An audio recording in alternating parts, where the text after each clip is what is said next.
Hello दोस्तों, स्वागत है आपका मेरे YouTube channel Rawat home design creator में। आज मैं आपके लिए लाया हूँ 30x30 का हाउस प्लान, जिसमें हमने बनाया है 2 BHK विथ पार्किंग। 30 फीट तो दोस्तों इसकी हमारी ये विड्थ रहेगी और 30 फीट इसकी हमारी ये डेप्थ रहेगी। ये हाउस प्लान दोस्तों हमारा स्क्वायर हाउस प्लान होगा। इसका प्लॉट हमारा स्क्वायर रहेगा, जिससे कि इसकी सारी भुजाएं हमारी समान आकार की रहती हैं। इनकी सबकी लेंथ समान रहेंगी। ये हाउस प्लान हमने बनाया है ईस्ट फेसिंग से। ये हमारा ईस्ट हो जाता है यहाँ से, और इसके पूरे अपोजिट में हमारा वेस्ट बन जाएगा, और इसकी राइट हैंड साइड पे नॉर्थ, और नॉर्थ का अपोजिट हमारा आ जाएगा साउथ। तो दोस्तों ये हाउस प्लान जो हमारा वास्तु के अनुसार हाउस प्लान बनाया गया है, और देखेंगे इसे हमने किस तरीके से डिज़ाइन किया है। सबसे पहले दोस्तों फ्रंट साइड पे हमारे यहाँ पर हम देखेंगे, यहाँ पर हमारी मेन रोड रहती है। इस तरीके से यहाँ पर मेन रोड दी जाएगी।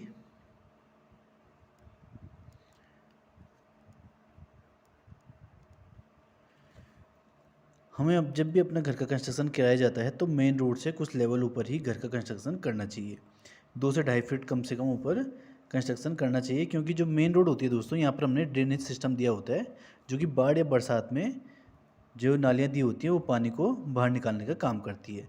लेकिन ये जो हमारे ड्रेनेज सिस्टम में 12 महीने यूज़ नहीं होता है, 1-2 महीने ही यूज़ होता है, जिसकी वजह से उनमें ब्लॉकेज हो जाता है और रोड में पानी भरने की समस्या पैदा हो जाती है। और अगर हम अपने घर का लेवल 2 से 2.5 फीट ऊपर नहीं रखेंगे तो सारा का सारा पानी घर में बह के आने का खतरा रहता है, जिससे कि हमारा ग्राउंड फ्लोर सारा का सारा पानी आने की समस्या पैदा हो सकती है। तो इससे होता ही है दोस्तों कि जो हमारी मेन रोड का लेवल है और जो हमारी पार्किंग का लेवल है वो अनयूजुअल हो जाएंगे। ये मेन रोड का लेवल तो नीचे रह जाएगा और पार्किंग का लेवल ऊपर हो जाएगा। तो इसे मतलब कि सही करने के लिए हमें यहाँ पर एक रैंप देने की ज़रूरत पड़ेगी, जिससे कि हम अपने 2 व्हीलर 4 व्हीलर को आसानी से पार्किंग तक ले जा सकें। इस तरीके से दोस्तों यहाँ पर रैंप दिया जाएगा।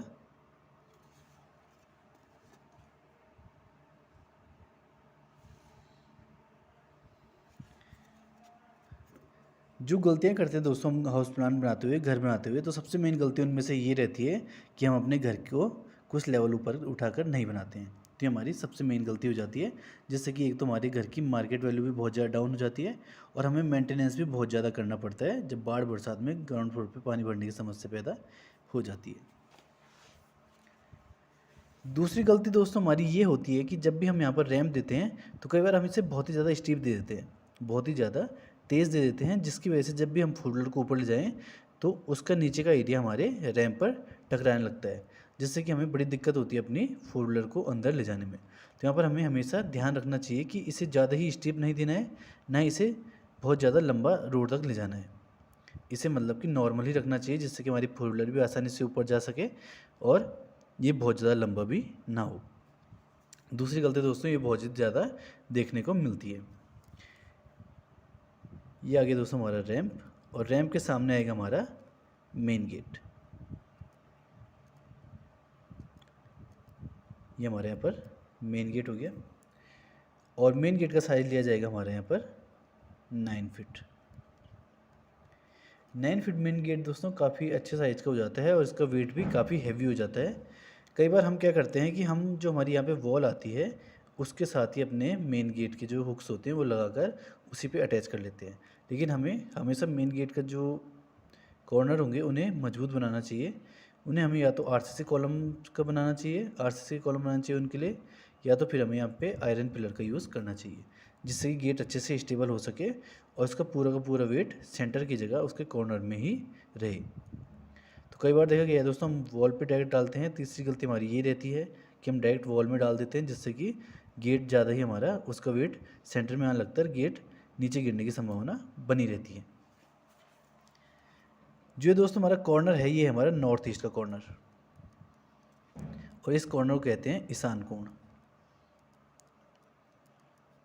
यह कॉर्नर दोस्तों हमारा रुद्र भगवान, शंकर भगवान की दिशा और बृहस्पति भगवान की दिशा को दर्शाता है और ये बहुत ही अच्छी दिशा मानी जाती है मेन गेट के लिए। उसके अलावा दोस्तों अपने यहाँ पर जो हमारी वॉल्स दे रखी है इनको भी यहाँ पर नोट कर लेते हैं। ये वॉल्स दोस्तों जो हमारी ये कॉर्नर वाली वॉल्स हैं जहाँ से कि हमारा हाउस प्लान क्लोज है, इन्हें हम यहाँ पर 4 इंच की देंगे, जो कि आफ्टर प्लास्टर 5 इंच की हो जाती हैं। और ये जो हमारी बैक साइड की वॉल है जहाँ से हमने ओपन दे रखा है, इसकी वॉल हम 9 इंच की देते हैं, जो कि हमारी आफ्टर प्लास्टर 10 इंच की हो जाती है। प्लास्टर दोस्तों यहाँ पे हम 1 इंच का ही कंसीडर कर रहे हैं, जो कि mm में 25 mm हो जाता है। इसके अलावा जो हमारी अंदर की वॉल हैं ये सारी की सारी हमारी पार्टीशन वॉल रहेंगी और इनकी थिकनेस हमारी आफ्टर प्लास्टर 5 इंच और उससे पहले हमारी 4 इंच तक ली जाएंगी।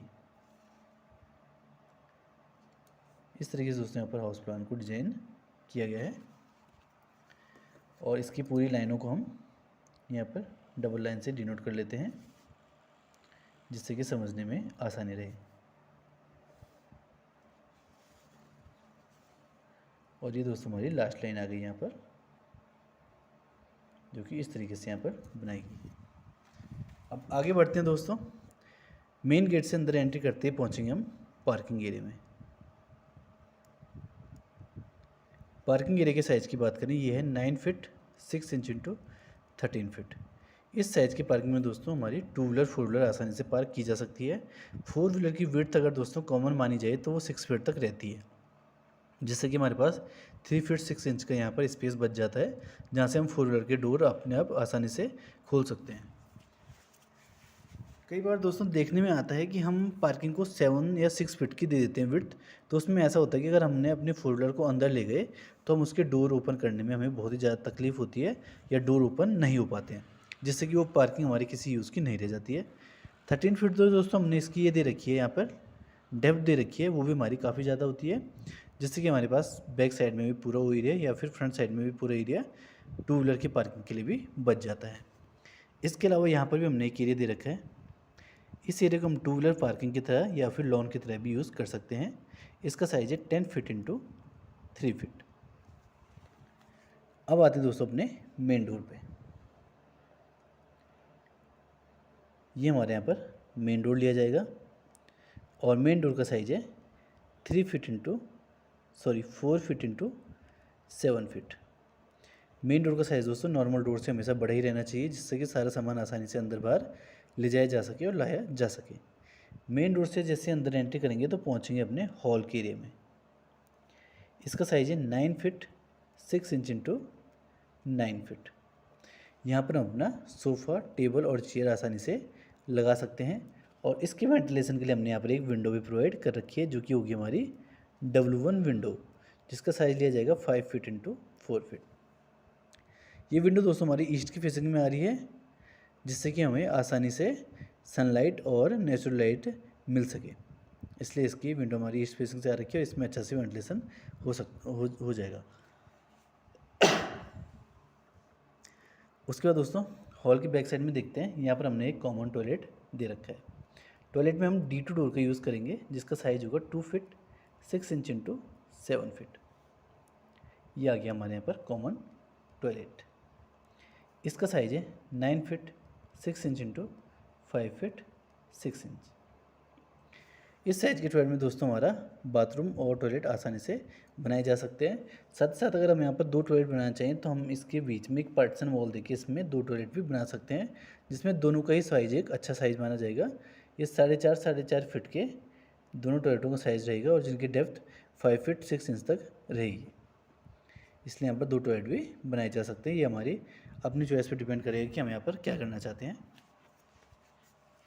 इसके अलावा यहाँ से हमने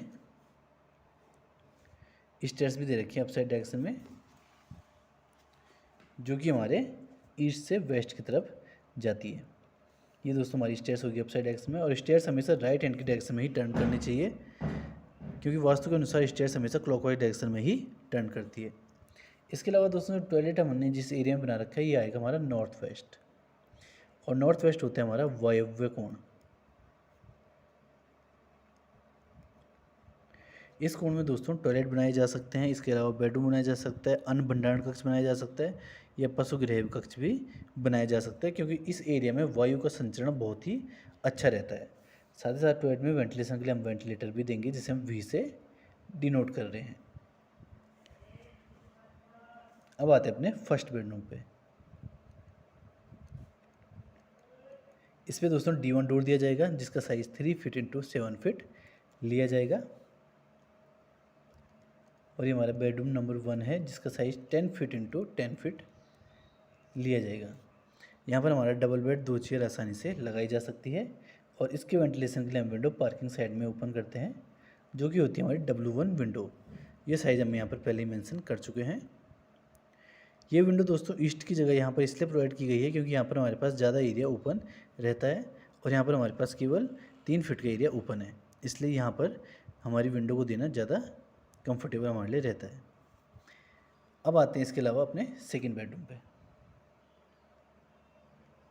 इसमें भी हम सेम D1 डोर का ही यूज़ करेंगे। और इस बेडरूम के साइज़ की बात करें तो ये है 12 फीट इंटू 9 फीट, जो कि हमारा मास्टर बेडरूम होगा। यहाँ पर डबल बेड, एक अलमीरा, 2 चेयर आसानी से लगाई जा सकती हैं। और इसके वेंटिलेशन के लिए बैक साइड में एक विंडो भी दी गई है, जिसे हम W1 विंडो कहेंगे। और साइज़ इसका होगा 5 फीट इंटू 4 फीट। और ये जो बेडरूम आया दोस्तों, ये आया मेरा साउथ वेस्ट के कॉर्नर में, जिसे हम नेतृत्व कोण भी कहते हैं। इस कोण में दोस्तों हमें घर के मुख्य के लिए बेडरूम बनाना आवश्यक होता है, जिससे कि उनकी सेहत में वृद्धि आ सके, उनकी सेहत अच्छी बनी रहे। साथ साथ अब आगे बढ़ते हैं तो यहाँ पर आता है हमारा डाइनिंग एरिया। डाइनिंग एरिया का size 8 feet into 7 feet 6 inches है। यहाँ पर हम 6 सीट का डाइनिंग टेबल आसानी से यूज़ कर सकते हैं। और फ्रंट साइड पे हमने इसके एक किचन दे रखा है। जो किचन है दोस्तों, इसका साइज़ 8 इंटू 8 फीट है और ये दिया है हमने अपने साउथ ईस्ट के कॉर्नर में, जो कि है हमारा आग्नेय कोण। और इस कोण में दोस्तों अग्नि से संबंधित चीज़ें ही प्रोवाइड की जाती है। या तो जनरेटर दिया जा सकता है, या इन्वर्टर भी दिया जा सकता है, या फिर किचन दिया जा सकता है।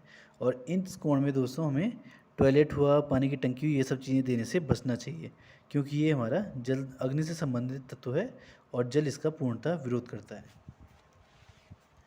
ये दोस्तों हमारा 30 इंटू 30 का हाउस प्लान हो गया, जो कि वास्तु के अनुसार बना रखा है। और इसमें दोस्तों मुख्य पॉइंट बता देता हूँ मैं, जो कि कई बार हम गलती करते हैं और जिसकी गलती की वजह से हमारा पूरा का पूरा घर का वास्तु खराब हो जाता है। सबसे पहले दोस्तों आग्नेय कोण है, जो इसमें कभी भी जल से संबंधित तत्व को रखने की कोई भी आवश्यकता नहीं होती है।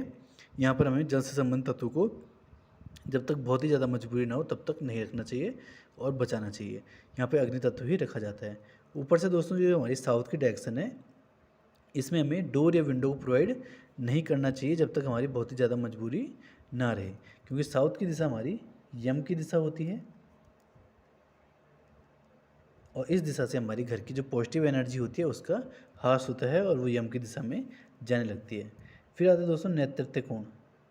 इस कोण में हमें घर का एक मास्टर बेडरूम और घर का जो मुखिया होगा उसी के लिए ही बेडरूम देना चाहिए। उसके अलावा दोस्तों जो टॉयलेट होता है हमारा, उससे हमें कभी भी नॉर्थ की फेसिंग में नहीं देनी चाहिए। इसके लिए नॉर्थ वेस्ट अच्छा कोण माना जाता है, क्योंकि नॉर्थ की फेसिंग हमारी कुबेर भगवान की दिशा होती है, जो कि धन के भगवान होते हैं। और ये दिशा दोस्तों हमारे बेडरूम के लिए या फिर मंदिर के लिए भी बहुत अच्छी मानी जाती है। इस तरीके से दोस्तों हमारे 100 गज का हाउस प्लान कंप्लीट होता है, जिसे अगर स्क्वायर फीट में नापा जाए तो हमारा 900 स्क्वायर फीट आएगा। कॉस्टिंग की बात करें दोस्तों, अगर 1600 रुपये स्क्वायर फीट और 1800 रुपये स्क्वायर फीट में कंस्ट्रक्शन किया जाए तो इस हाउस प्लान की कॉस्टिंग आएगी हमारी 14,40,000 से 16,20,000 रुपये। ये दोस्तों इसकी हमारी टोटल कॉस्ट आएगी।